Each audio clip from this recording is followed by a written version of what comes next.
திருத்தூதர் பவுல் தீமோத்தேயுக்கு எழுதிய முதல் திருமுகத்திலிருந்து வாசகம்.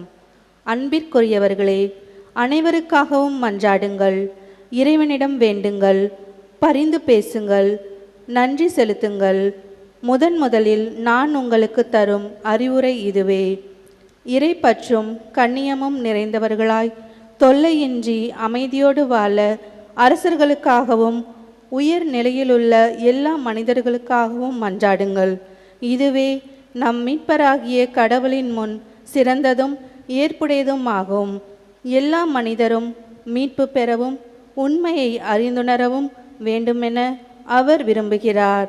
ஏனெனில் கடவுள் ஒருவரே, கடவுளுக்கும் மனிதருக்கும் இடையே இணைப்பாளரும் ஒருவரே.